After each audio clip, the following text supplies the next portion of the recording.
I will never forget the morning of the 15th of August.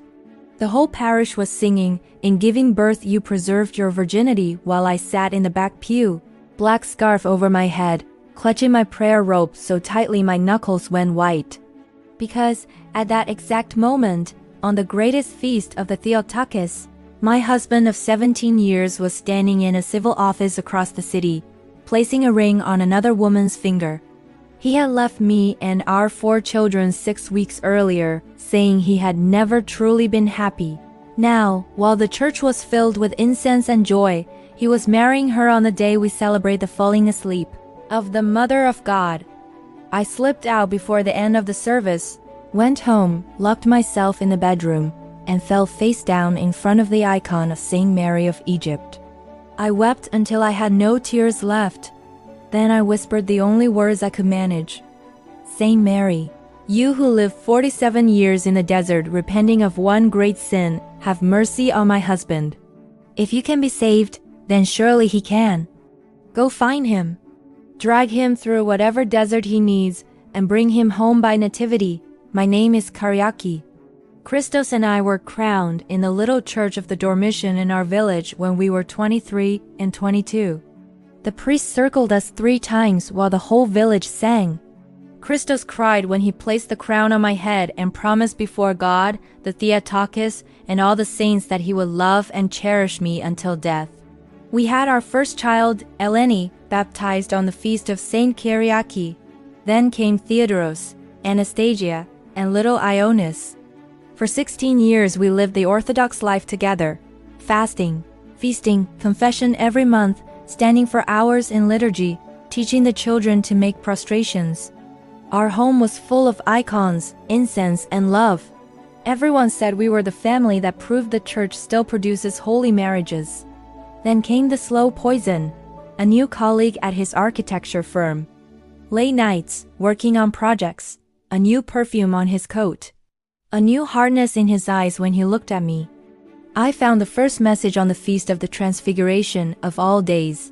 By the Dormition fast he had moved out. By the 15th of August he sent me a text with a single photograph, him and her smiling with the civil marriage certificate. The caption read, "Finally free." I did not answer. I simply went to church, stood through the entire lamentation service for the Dormition, and when the priest carried the epitaphios around the church, I followed behind, barefoot, weeping silently. That night, I placed my wedding crown in front of the icon of Saint Mary of Egypt and left it there. I told no one, not even my spiritual father. I only prayed the Jesus prayer until my tongue went numb. Have you ever had your heart broken on the greatest feast day of the church? If you have, please leave just a word in the comments. You are not alone tonight. The months that followed were darker than any gray Lent. I wore black every day. I fasted more strictly than the monks on Mount Athos. I slept on the floor of the children's room because our bed felt like a grave. I stopped speaking to anyone except the saints. I lit 40 candles every night, one for each year Saint Mary of Egypt spent in the desert.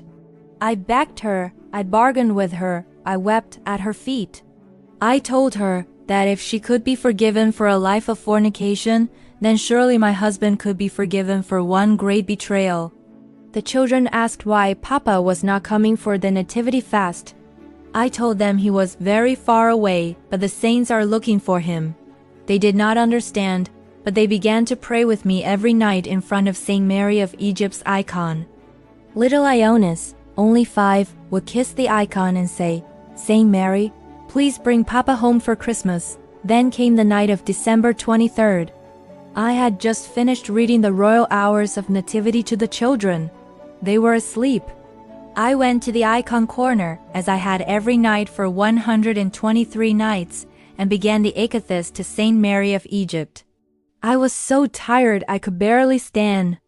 I finished the 13th Kontakion, and simply laid my forehead against the icon and whispered, "Holy Mother Mary, tomorrow is Christmas Eve. If he is ever coming home, let it be now. I can't bear another nativity without him." I fell asleep right there, kneeling on the hard wood. At 3:41 a.m., I woke to the sound of the front door opening. I thought I was dreaming.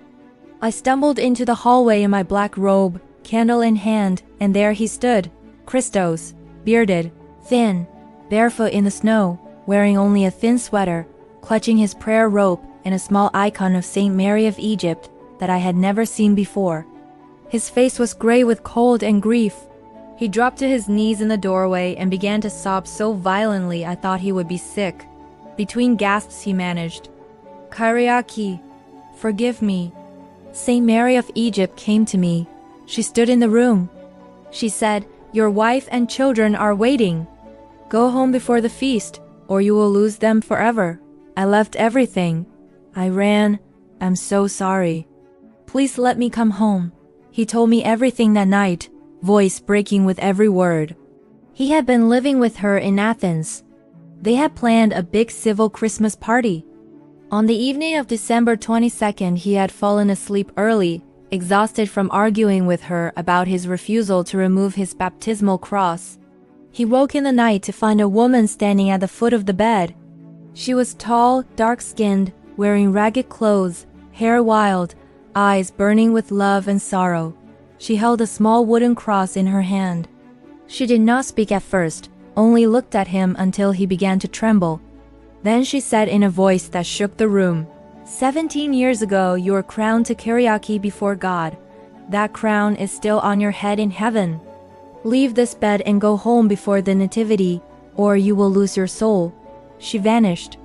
The icon of Saint Mary of Egypt that had been on his desk for months was suddenly in his hand, warm as if it had been held over a flame.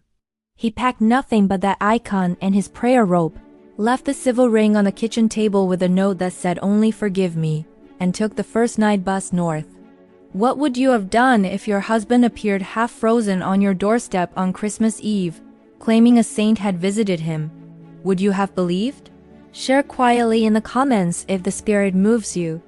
He slept on the floor of the icon corner for 40 days. He went to confession every day during the 12 days of Christmas. Father Georgios made him read the great canon of Saint Andrew of Crete aloud every night for 40 nights. He sold everything he had bought with her and gave the money to the poor in Saint Mary of Egypt's name. He stood at her icon every night and thanked her until his voice gave out. On the feast of the Nativity of Christ, exactly 1 year after he returned, we stood again before the altar of the Dormition church. The same priest who had crowned us the first time placed the crowns on our heads a second time while the whole parish sang, "Christ is born! Glorify him!" The children carried the candles and wept tears of joy. When Father said, "The servant of God Christos is crowned unto the servant of God Kyriaki for the second time," Christos fell to his knees and kissed the floor of the church. Today, 10 years after that darkest Dormition, we still live in the same village. Christos is now a subdeacon. Every year on August 15th, we serve a paraclesis to the Theotokos and ask her forgiveness for the day he crowned the wrong woman. Every year on December 25th, we serve a Thanksgiving Malebon to Saint Mary of Egypt and feed the poor in her honor. The children call her Yaya Maria because they say she is the grandmother who walked their father through the desert and brought him home for Christmas. If you are watching this with an aching heart tonight, if your husband has crowned another on the greatest feast of the Theotokos, if you have begged every saint and feel they are silent, hear me. Saint Mary of Egypt is still walking the deserts looking for lost husbands. She who found mercy after 47 years will find your prodigal before the next great feast. If you are walking through something similar, please feel free to share just a little in the comments. I read every word, and every year on the feast of Saint Mary of Egypt, I light a candle for every name at her icon in the Church of the Dormition. You are not alone. May the Theotokos cover you, and may Saint Mary of Egypt walk your husband out of the wrong bed and back to your altar by the next great feast.